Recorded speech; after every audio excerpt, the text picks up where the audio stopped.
என்னுடைய லைஃப்ல வந்து ஸ்பீடு எடுக்கிறேன். பயணங்கள்ங்கிறது, மூவ்மெண்ட் பண்ணுறது, பயணங்கள் இது எல்லாமே வந்து ஸ்பீடு சந்திரன் தான். இப்போ சந்திரன் அப்படிங்கிறது வந்து இந்த தன்மையை குறிக்குது. அதுக்கப்புறமா வந்து பாதுகாப்பு, தாய்மை, கருணை, அன்பு, உள்ளம், இது மாதிரி விஷயம். அதனால தான் வந்து வெண்மை அப்படின்னு சொல்லுவாங்க சந்திரனை. சந்திரனை கருமையிலையும் குறிப்பிடுறாங்க. சந்திரனுக்கு சாம்பல் நிறம்னு சொல்ல சந்திரனை வந்து அழுக்கேறிய பழுப்பேறிய வெண்மைன்னு சொல்கிறாங்க, சாம்பல்னு சொல்கிறாங்க. ஆனால் அனுபவத்தில் பார்க்குறப்ப யாரெல்லாம் கருப்பு நிற ட்ரெஸ் போட்டிருக்காங்களோ அவங்களாம் சந்திரனுடைய தன்மையில் இருக்கிறாங்க. கருப்பு நிறமாக எந்த இடத்துல அவங்க வாழ்கிறாங்கன்னா அவங்க கருப்பு அந்த தன்மையில் இருக்கிறாங்க. காரணம் என்னென்னா கருமை நிறம்ங்கிறது வந்து சந்திரனுக்குடையது. இருளில் தான் சந்திரனை பார்க்க முடியும் அப்படிங்கிற மாதிரி, இருட்டுக்கெல்லாம் ஒரே ராஜா அப்படின்னு சொல்லி பாட்டெலாம் இருக்கிற மாதிரி. தேய்பிரை சந்திரன், வளர்பிறை சந்திரன் சொல்கிறோம் இல்லைங்களா? இதை வந்து சமஸ்கிருதத்தில் புக்கில் எழுதும்போது சுக்லபக்ஸ அப்படின்னு சொல்லி எழுதுவாங்க. சுக்லபக்ஸ அப்படின்னா வந்து சுக்லம்னா வந்து வெண்மைன்னு அர்த்தம், இல்லைன்னா சுக்லம்னா ஒளிர்வுன்னு அர்த்தம். அதனால தான் சுக்லம்னு சொல்லி ஆண்களுக்கு இந்த விந்து அதெல்லாம் சொல்கிறாங்க. சுக்கிலம்னா பிரைட் அப்படின்னு அர்த்தம், இல்லைன்னா ஒளி அப்படின்னு அர்த்தம். அப்போ சுக்லபக்ஸ அப்படின்னா சந்திரன் பவரானா அல்லது ராகுக்கு எது பவரானா ரெண்டும் ஒன்று தான். இந்த ராகுக்கு எது பவராச்சு சந்தியிலலாம் இருக்குது அப்படின்னா அவங்க கண்டிப்பாக சூசைட் தாட் இருந்துக்கிட்டே இருக்குது. எப்பவுமே ஒரு குறிப்பிட்ட இடத்துல டெம்பராகி ப்ரெஷர் ஆகிடுவாங்க. அந்த இடத்துல ஒரு சூசைட் தாட் இருக்கும். இவங்களோட ஜெனட்டிக்கை பார்க்கணும். இவங்களுடைய பூர்வீகத்தில் யாராச்சும் சூசைட் பண்ணியிருந்தாங்கன்னா இவங்களும் பண்ணிக்கிறதுக்கு வாய்ப்பு இருக்குது. இது சூசைடு, சரக்கடிக்கிறது, போதையில் மாட்டிக்கிறது, இது எல்லாமே ஜெனட்டிக் தான். யாராச்சும் முன்னால் ஜென்ரேஷனில் இருந்தாங்கன்னா ஜாதகத்தில் சந்திரன் பவராக இருந்தால் இதெல்லாம் கடந்து தான் வரணும். என்ன தொழில் பண்ணுவாங்க அப்படின்னா நான் சொன்னேன், ஐடி, ஃபுட்டு, ஹெல்த் கேர், அப்புறமா மெடிசன், அப்புறமா வண்டி வாகனங்கள், நிறைய ஃபாரினில் ஒர்க் பண்ணுறவங்க எல்லாமே சந்திரன் பவரானவங்க.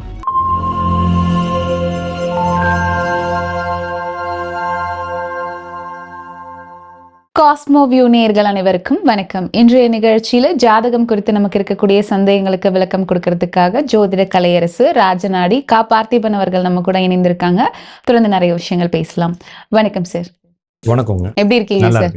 சரி, இன்னைக்கு நிகழ்ச்சியில வந்து ஜாதகத்துல 4வது கட்டம் எதை குறிக்குது, என்ன மாதிரியான விஷயங்கள் அந்த கிரக இணைவுகள் இருக்கும்போது அதுல என்ன மாதிரியான மாற்றங்கள் நிகழும், அதை பத்தி சொல்லுங்க சார். நீங்க கேட்டது 4ஆம் வீடு அப்படிங்கிறது ஸ்தான பலம்ன்றதுக்குள்ள கொண்டு வராங்க. ஸ்தானம் அப்படின்னா வந்து ஒவ்வொரு வீடுகளையும் ஸ்தானம் சொல்றாங்க, பாவகம்னு சொல்றாங்க.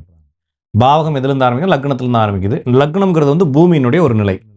பூமி தன்னை சுற்றிக்கிட்டு இருக்கு. இவர் பிறக்கும் பொழுது அந்த பூமியினுடைய கீழ்வானம் எதை நோக்கி இருந்துச்சு, எந்த ராசி நோக்கி இருந்துச்சுன்னு சொல்லி அதை லக்கணமாக எடுத்துட்டு அதுலேருந்து கனெக்ட் பண்ணி வராங்க. அப்போ 4ஆம் வீடுங்கிறது மண், மனை, வீடு, வாகன, சொத்து, சுகங்களை குறிப்பிடுவது. அப்போ நம்ம வந்து ரொம்ப பீஸ்ஃபுல்லாக, ரொம்ப ரிலாக்ஸாக, கம்ஃபர்ட்டாக இருக்கக்கூடிய இடங்கள் எல்லாமே 4ஆம் இடம். அதுதான் வந்து வாகனத்தையும் குறிப்பிடுது. ஏன்னா நம்மளுடைய எல்லா வசதிகளும் வாகனத்துக்குள்ளே தான் வருது, எல்லா வசதிகளும் வீட்டில் தான் வருது. அப்போ உணவு, உடை, இருப்பிடம்னு சொல்லி எப்படி அடிப்படை வசதிகள்னு சொல்கிறாங்க, அது மாதிரி தான் இந்த 4ஆம் வீடை சொல்லிக்கலாம். அதே இதில் தான் தாயையும் கொண்டு வராங்க. மனம் அப்படிங்கிறதும் அதுதான். ஏன்னா 4ஆம் இடம் அப்படிங்கிறது வந்து சந்திரனுடைய வீடா வருது. மனமா திருமணமா எது சொல்றீங்க? இல்ல, மைண்டு தான், மைண்ட். ஓகேங்களா?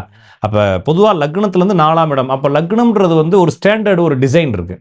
ஒரு இதுல இருந்து தான் ஆரம்பிக்கணும் அப்படின்னு சொல்லி ஒரு டெம்ப்ளேட் மாதிரி ஜோசியத்துக்கு ஒரு டெம்ப்ளேட் இருக்கு. அது வந்து காலப்புருஷ தத்துவம்னு சொல்றாங்க. அது வந்து என்ன, மேசத்துல இருந்து தான் ஆரம்பிக்குது. ஏன் மேசத்துல இருந்து ஆரம்பிக்குது அப்படின்னா பூமியினுடைய சாய்வு கோணத்தை வந்து இந்த மண்டலங்களை டிசைன் பண்ணும்போது கிழக்கு பக்கமாக மேசம் ஆரம்பிக்குது. அப்போ கிழக்கு பக்கங்கிறது எது? நம்மளுடைய வான துவக்கம். பூமி தானே சுற்றுது. அதில் சூரியன் எப்போ உதிக்குது அப்படின்னா சூரியன் உதிக்கல, நம்ம சூரியனை பார்க்குறோம். நம்மளை ஏன் சூரியன் உதிக்குன்னு சொல்கிறோம்னா நம்மளுடைய கீழ்வானத்தில் அந்த சூரியன் தெரிகிறத நம்ம ஆரம்பமாக அன்றைய தினத்தினுடைய ஆரம்பமாக எடுக்கிறோம். அதுபோல் கீழ்வானம், கிழக்கு வானம் தான் ஆரம்பம். அப்போ மேசராசி தான் ராசி மண்டலத்தில் கீழ்வானமாக வருது. அப்போ அதுதான் ஆரம்பங்கிறப்ப அதுலேருந்து தான் அந்த கான்செப்ட் எடுக்கிறாங்க. அப்போ 4ஆம் இடம் அப்படிங்கிறது கடகராசி வருது. கடகராசியோட அதிபதி வந்து சந்திரன் இருக்கு. அப்போ சந்திரன் தான் வந்து 4ஆம் இடத்து அதிபதி. அப்போ 4ஆம் இடத்தினுடைய தன்மையும் சந்திரனுடைய தன்மையும் கடகத்தினுடைய தன்மையும் ஏறத்தாழ ஒன்றாகவே இருக்கும். கடகம்னா நண்டுன்னு சொல்லுவாங்க. அப்போ நண்டு கொடுத்தால் வலையில் தங்காதுன்ற அந்த வலையை சம்பந்தமான விஷயங்கள், இருப்பிட சம்பந்தமான விஷயங்கள், அந்த ஒரு பொந்து, வலை, பாதுகாப்பு, சேஃப்டி ஜோன், இது மாதிரி விஷயங்கள்லாம் சொல்கிறது. அதனால தான் பாதுகாப்பு அரண்கள்னு எங்கெல்லாம் இருக்கோ, யாரெல்லாம் பாதுகாக்கிறது, கேர் அப்படின்னு சொன்னாலே வந்து அது சந்திரன் வந்துடும். அதனால தான் நர்ஸு, செவிலியர்களை வந்து நிறைய பேர் செவ்வாய் நினைப்பாங்க. ஏன்னா அவங்க மெடிசனில் இருக்கிறாங்கன்னு. நர்ஸ் எல்லாமே சந்திரன் தான். ஏன்னா அவங்களோட பேரே வந்து செவிலியர், பாதுகாக்கிறவங்க. அதனால் வந்து அவங்க கேர் எடுக்கிறவங்க, அந்த மாதிரி விஷயங்கள் இருக்காங்க. அப்புறம் மிலிட்ரி வந்து செவ்வாய் இல்லை, சந்திரன் தான். நிறைய பேர் மிலிட்ரியை வந்து செவ்வாய்னு சொல்லுவாங்க, சந்திரன் தான். அப்போ அதுக்கப்புறமா தாய், அப்புறமா வந்து மைண்டுன்னு சொல்லப்படக்கூடிய மனம், அப்புறமா நம்ம மனசில் ஏற்படக்கூடிய ஏற்றத்தாழ்வு எண்ணங்கள், ஏன்னா என்னுடைய வாழ்க்கையில் நடக்கக்கூடிய ஏற்றத்தாழ்வு, வேகமாக நடக்கக்கூடிய விஷயங்கள் வாழ்க்கையில் எதெல்லாம் ரொம்ப ஸ்பீடாக நம்மளுடைய லைஃப்பில் நடக்குதோ, எதெல்லாம் நம்ம லைஃப்பில் வந்து ரொம்ப ஸ்பீடாக மூவ் ஆகிட்டே இருக்குதோ, அதெல்லாம் வந்து சந்திரனை தொடர்பு. அது எப்படி சொல்லலாம் சார்? இப்போ ஸ்பீடா நடக்குது, என்ன என்ன மனசு மாதிரி? வந்து ஸ்பீடாக இருக்குது. என்னுடைய பயணங்கள்ங்கிறது வந்து நான் ஸ்பீடாக என்னுடைய லைஃப்பில் வந்து ஸ்பீடு எடுக்கிறேன். பயணங்கள்ங்கிறது மூவ்மெண்ட் பண்ணுறது, பயணங்கள் இது எல்லாமே வந்து சந்திரன் தான். இப்போ சந்திரன் அப்படிங்கிறது வந்து இந்த தன்மையை குறிக்குது. அதுக்கப்புறமா வந்து பாதுகாப்பு, தாய்மை, கருணை, அன்பு, உள்ளம், இது மாதிரி விஷயம். அதனால தான் வந்து வெண்மை அப்படின்னு சொல்லுவாங்க சந்திரனை. சந்திரனை கருமையிலையும் குறிப்பிடுறாங்க. சந்திரனுக்கு சாம்பல் நிறம்னு சொல்லப்பட்டிருக்கு. பொதுவா வெள்ளை தானே சார்? பொதுவாக வெள்ளை வந்து சுக்கிரனுக்கு தான். வெள்ளை எப்பர்னு சுக்கிரன் தான் சொல்லுவாங்க. இப்போ சுக்கிரன் ஆரஞ்சு அந்த பேஸ்ல சுக்கிரனுக்கு ஆரஞ்சு, சுக்கிரனுக்கு ரோஸ் பிங்க் சொல்லுவாங்க. ஆனா பிங்க் வந்து ஜோதிட ரீதியா பிங்க் கிடையாது. ஜோதிட ரீதியா சுக்கிரன் வந்து வெள்ளை. பொதுவான கருத்து அப்படிதான் சார். சுக்கிரன்னா பிங்க் அது வந்து அப்படின்னு லேடிஸ்ன்றதுனால சொல்லிக்கிறாங்க. பெண்கள் வந்து பிங்க் அப்படின்னு. அதனால தான் பிங்க் போலீஸ்னே போட்டிருப்பாங்க. பிங்க் பெட்ரோல்னே இருக்கும். ஓகே. சுக்கிரனை குறிக்கிறது. சுக்கிரன் வந்து வெண்மை. சந்திரனை வந்து அழுக்கேறிய பழுப்பேறிய வெண்மைன்னு சொல்றாங்க, சாம்பல்னு சொல்றாங்க. ஆனா அனுபவத்தில் பார்க்குறப்ப யாரெல்லாம் கருப்பு நிற ட்ரெஸ் போட்டிருக்காங்களோ அவங்களாம் சந்திரனுடைய தன்மையில இருக்கிறாங்க. கருப்பு நிறமா எந்த இடத்துல அவங்க வாழ்றாங்கன்னா அவங்க கருப்பு அந்த தன்மையில் இருக்கிறாங்க. காரணம் என்னன்னா கருமை நிறம்ங்கிறது வந்து சந்திரனுக்குடையது. இருளில் தான் சந்திரனை பார்க்க முடியும் அப்படிங்கிற மாதிரி, இருட்டுக்கெல்லாம் ஒரே ராஜா அப்படின்னு சொல்லி பாட்டுலாம் இருக்கிற மாதிரி சந்திரன் தான். அப்போ சந்திரன்றது வந்து கருமை நிறத்தை கொண்டது.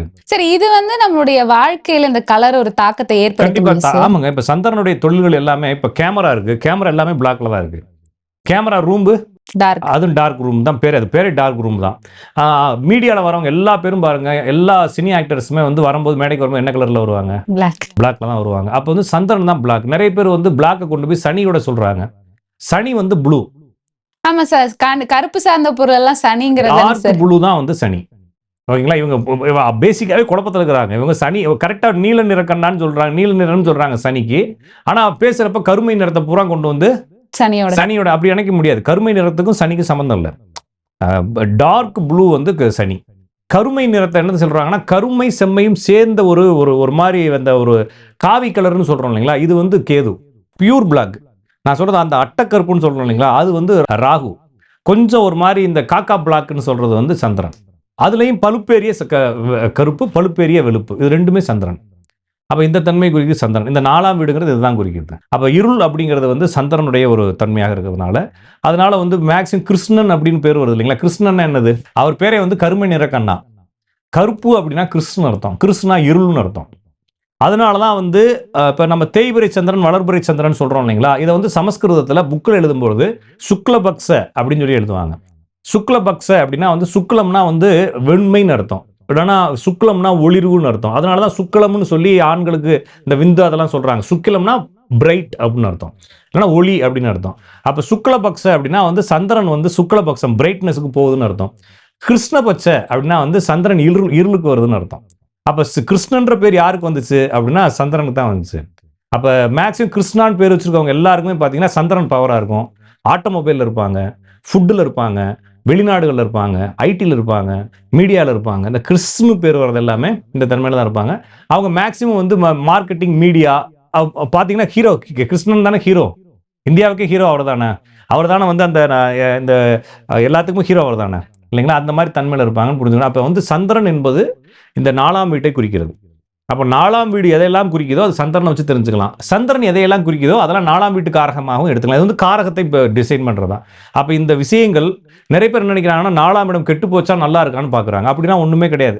ஒரு வீடு பலம் அடைஞ்சுன்னா ரெண்டையுமே தான் செய்யும். இப்போ உதாரணத்துக்கு சந்திரன் நல்லா இருக்கா கெட்டு போச்சா நம்ம யோசிக்கிறோம்னு வச்சுக்கோங்களேன். இப்போ சந்திரன் நல்லா இருந்துச்சுன்னா என்ன சொல்லுவாங்கன்னா சந்திரன் உச்சமாக இருக்குன்னு சொல்லுவாங்க. ஓகே, இந்த 4ஆம் வீடு அப்படின்னு சொல்லக்கூடிய இடத்துல வந்து உடல் சார்ந்த ஏதாவது உபாதைகள், பெண்களுக்கு கர்ப்பப்பை. அப்ப சந்திரன் ஒரு திதியிலிருந்து அடுத்த திதிக்கு வர்றதுக்கு 30 நாள் ஆகுது. ஒரு நட்சத்திரத்திலிருந்து இன்னொரு நட்சத்திரத்துக்கு வர்றதுக்கு 27, 28 நாள் ஆகுது. பெண்களுடைய கர்ப்பப்பை அதே சைக்கிளில் தான் சுழன்றுகிட்டு இருக்கு. அப்படின்னா கர்ப்பப்பை. அப்புறம் மைண்டு, எதெல்லாம் நீர்மத்தை கொண்டு போகுதோ, லிக்யூடை கொண்டு போகுதோ, ரத்த ஓட்டம்னு சொல்லப்படக்கூடியது, அப்புறம் செரிமான மண்டலங்கள் சொல்லப்படக்கூடியது, அப்புறமா வந்து நுரையீரல் வந்து உங்களுக்கு பியூரா வந்து சந்திரன் தான். யாருக்கெல்லாம் சந்திரன் உச்சமாக இருக்கும், சந்திரன் உச்சங்கிறது யாருன்னா ரிஷபராசியில், யார் ரிஷபராசியில் பிறந்தவங்க அவங்களாம் உச்சம். விருச்சக ராசியில் பிறந்தவங்க எல்லாத்துக்கும் நீசம். அடுத்து கடகராசியில் பிறந்தவங்க எல்லாருக்குமே வந்து சந்திரன் தனது ராசியில் ஆட்சி பெற்றிருக்குன்னு அர்த்தம். மகர ராசியில் சந்திரன் இருந்தால் அது வந்து தனது ராசியை 7ஆம் பார்வையாக பார்க்குதுன்னு அர்த்தம். இந்த 4 கண்டிஷனில் இருந்தா, அல்லது சந்திரன் வந்து பரிவர்த்தனை பெற்றிருந்தான், அல்லது சந்திரன் ஒரு ராசியினுடைய டிப்பில் எங்கேயாச்சும் ஒரு இடத்துல போய் நாட்டிக்கிட்டு இருந்தா இது வந்து சந்திரன் பவரான அல்லது சந்திரன் டேமேஜ் ஆனால் நீங்கள் என்ன பேர் வேணாலும் வச்சுக்கோங்க, சந்திரன் முக்கியத்துவமான ஜாதகம் இவங்களுக்கு பார்த்தீங்கன்னா எல்லாத்துக்குமே சைனஸ் இருக்கும், இந்த சளி சார்ந்த நுரையீரல் சார்ந்த பிரச்சனை. வீசிங் இருக்கும், சைனஸ் இருக்கும். சின்ன வயசுல யாரெல்லாம் கண்ணாடி போடுறாங்கன்னு தேடி பிடிச்சி பார்த்தீங்கன்னா மகரம், விருச்சகம், ரிஷபம், கடகம் இந்த 4 ராசிக்குள்ள தான் ஒன்று மாட்டிக்கிட்டு இருக்கும். இவங்கெல்லாம் சின்ன வயசுலேயே கண்ணாடி போட்டுருவாங்க. சந்திரன் என்பது சிறு வயது கண் நோய், சூரியன் வந்து பெருவயது கண் நோய். சரி, இது கொஞ்ச நாளுக்கு அப்புறம் சரியாக வாய்ப்பு. 18-19 வயசுல கண்ணாடி கழட்டிடுவாங்க. சிலருக்கு வந்து அது சுக்கரன்னு டேமேஜ் ஆயிடுச்சு, அது கண்டினியூ ஆகும். இப்போ சின்ன வயசுல கண்ணாடி போட வைக்கிறது சந்திரன். அப்ப அது சந்திரன் பவர் ஆனதான் செய்வாங்க. சரி, நம்ம கண்ணு வந்து 2 கண்ணும் ஒவ்வொரு கிரகம் தானே சார் சொல்றோம். 3 கிரகங்கள் வருதுங்க. ஏதாச்சும் ஒரு கண்ணு மட்டும் அபிட் ஆயிடுச்சுன்னு வச்சுக்கோங்களேன், ஒன்னு இந்த ஒர்க் பண்ணிக்கிறதும் அடிச்சிச்சு காலி ஆயிடுச்சு அப்படின்னா அது சுக்கரன். சின்ன வயசுல வருது 2 கண்ணுலையுமே ஒரு மாதிரி வருது அப்படின்னா வந்து சந்திரன். ஒரு 40 வயசுக்கு மேல எல்லாருக்கும் இது வரும். ஆனா 40 வயசுக்கு மேல ரொம்ப டிஃபிகல்ட்டிஸை கொடுக்கறது வந்து சூரியன். அப்ப ஆனா வந்து புக்கில் படிக்கிறப்ப வலது கண் சூரியன், இடது கண் சந்திரன், பெண்களுக்கு வந்து அப்படியே உல்டாவா படிப்பாங்க. இது வந்து அந்த கண்களை குறிக்கக்கூடிய பகுதியை தவிர கண் கெட்டு போறதுக்கு வந்து ஒத்த கண்ணு கெட்டு போறதுக்கு சுக்கரன் தான். அப்ப சுக்கரன் யாருக்கெல்லாம் வக்கரம் பறி எடுத்துருக்கோ அவங்களுக்கு ஒத்த கண்ணு கெட்டு போயிடும். சந்திரனுக்கு வந்து சின்ன வயசுல கண்ணு கெட்டு போயிடும், சூரியன் பவராக பெரிய வயசுல கண்ணு கெட்டு போயிடும், அவ்வளவுதான். அப்ப சந்திரன் என்பது இந்த இடத்த குறிக்கும். அப்புறமா பெண்களுக்கு வந்து மாதவிடாய் பிரச்சனைகளை சந்திரன் தான் குறிக்குது, கர்ப்பப்பையதை தான் குறிக்குது. அடுத்து வந்து சளி தொந்தரவு, அப்புறம் மனம், முக்கியமா மன அழுத்தம், ரொம்ப ஒரு மாதிரி ஸ்ட்ரெஸ்ஸா வருது, சூசைட் பண்ணிக்கலாமான்னு தாட் வருது, இந்த மாதிரி தாட் வருது எல்லாத்துக்குமே காரணம் சந்திரன் தான். பண்ணிப்பாங்களா சார்? நிறைய பேர் பண்ணிக்குவாங்க. அதே மாதிரி இந்த சந்திரன் அப்படிங்கிறதுனுடைய துணைக்கோளா தான் நம்ம வந்து ராகுவைக்கு எதுவும் எடுத்துக்க வேண்டியது. சந்திரன் சூரியனோட ஸ்டேட்டஸ் தான் ராகுக்கு எதுவும் சொல்றது. அப்ப இந்த சந்திரன் பவரானா அல்லது ராகுக்கு எது பவரானா ரெண்டும் ஒன்று தான். இந்த ராகுக்கு எது பவராச்சு சந்திலலாம் இருக்கு அப்படின்னா அவங்க கண்டிப்பா சூசைட் தாட் இருந்துகிட்டே இருக்கும். எப்பவுமே ஒரு குறிப்பிட்ட இடத்துல டெம்பராகி பிரசன் ஆயிடுவாங்க, அந்த இடத்துல ஒரு சூசைட் தாட் இருக்கும். இவங்களோட ஜெனட்டிக்கை பார்க்கணும், இவங்களுடைய பூர்வீகத்தில் யாராச்சும் சூசைட் பண்ணியிருந்தாங்கன்னா இவங்களும் பண்ணிக்கிறதுக்கு வாய்ப்பு இருக்குது. இது சூசைடு, சரக்கடிக்கிறது, போதையில் மாட்டிக்கிறது, இது எல்லாமே ஜெனட்டிக் தான். யாராச்சும் முன்னால் ஜென்ரேஷனில் இருந்தாங்கன்னா நீங்களும் மாட்டிக்குவீங்கன்னு சொல்லி அட்வைஸ் கொடுக்க வேண்டியதான். அப்போ என்ன செய்யறது அப்படின்னா பார்த்து பத்திரமா இருங்க அப்படின்னு சொல்ல வேண்டியதான் தவிர நம்மளால எதுவும் செய்ய முடியாது இல்லைங்களா, எதுவுமே செய்ய முடியாது. இப்போ நிறைய முன்கூட்டியே இப்ப நீங்க சொன்ன மாதிரியான விஷயங்கள், இப்ப மென்டலி இந்த மாதிரியான விஷயங்கள்லாம் நடக்கும் நீங்க சொன்னீங்க. ஒருவேளை ஒரு ஜாதகத்துல நம்ம அதை பாக்குறோம் அப்படின்னா அவங்க கிட்ட அதை சொல்றோம்னா இதை தடுத்து நிறுத்த முடியுமா சார்? வாய்ப்பு முடியாதுங்க. வரும், கவனமா இருக்குன்னு சொல்லலாம். அதை ஏன் சொல்லணும் அப்படின்ற கேள்வி இருக்கு இல்லைங்களா, அது சொல்லவே தேவையில்லை. ஆனால் நான் திருப்பி சொல்றது, ஜோதிடம் என்பது சொல்றதுக்காகவோ நீங்க அவேர்னஸா இருக்கிறதுக்காகவோ கிடையாது. இல்ல, ஒருவேளை நம்ம தெரிஞ்சுக்கிறதுனால அந்த தாட் வரும்போது நம்ம அதை மாத்திக்க முயற்சி சரி பண்ண முடியுங்க. நான் சொல்றது கொஞ்சம் சரி பண்ண முடியும், ஒண்ணுமே செய்ய முடியாதுங்க. இப்போ இவ்வளவு நோய் இருக்குது, ஜாதகத்தில் சந்திரன் பவரா இருந்தா இதெல்லாம் கடந்து தான் வரணும். என்ன தொழில் பண்ணுவாங்க அப்படின்னா நான் சொன்னேன், ஐடி, ஃபுட்டு, ஹெல்த் கேர், அப்புறமா மெடிசன், அப்புறமா வண்டி வாகனங்கள், நிறைய ஃபாரின்ல ஒர்க் பண்றவங்க எல்லாமே சந்திரன் பவரானவங்க. அப்போ இந்த சந்திரன் பவரானவங்க இந்த இடம் இருக்கு இல்லைங்களா, இந்த இடத்துல ஏதாச்சும் ஒரு கோடு, வெட்டு, தழும்புகள் இருக்கும். என்ன மேடு சார்? இது வந்து சந்திரமேடு. ஓகேங்களா, இதுல இருக்கும். அப்ப சந்திரன் பவர் ஆயிடுச்சு அப்படின்னாலே அவங்களுடைய மன அழுத்தங்கள், குழப்பங்கள் சொல்லலாம். இந்த குடும்பத்துல தாய் தான் முன்னிலைமைப்படுத்துவாங்க. இவங்களோட அப்பா கொஞ்சம் டம்மியா இருப்பாரு, அவங்களுடைய தாத்தா டம்மியா இருப்பாரு. அப்ப என்னன்னா வரிசையா ஆமா, அந்த பாகுபலியில் ஒரு லேடி வர மாதிரி அதே கேரக்டர்ல எல்லாமே வருவாங்க. இவங்க குடும்பத்துல மேக்சிமம் பெண்கள் டாமினண்டா இருப்பாங்க, ஆண்களுக்கு பவர் இருக்காது. அப்படி பவர் இருந்தாங்கன்னா அவங்க வீட்டுக்கு வெளியே தான் பவர் இருக்கும், வீட்டுக்குள்ள டிசிஷன் எடுக்கலாம் பெண்களாகவே இருக்கும்.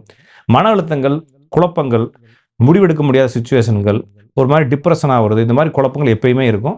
சந்திரன் பவர் ஆனால், இந்த 4ஆம் இடம் பவர் ஆனால், 4ஆம் இடம் வலுத்தால் இந்த பிரச்சனை கண்டிப்பா நடக்கும் அப்படின்றது தெரிஞ்சது. ஓகே, ஸோ இன்னைக்கு நிகழ்ச்சியில ஜாதகம் சார்ந்த நிறைய கேள்விகளுக்கு தெளிவான விளக்கம் கொடுத்தீங்க. நன்றி. நன்றி, வணக்கம்.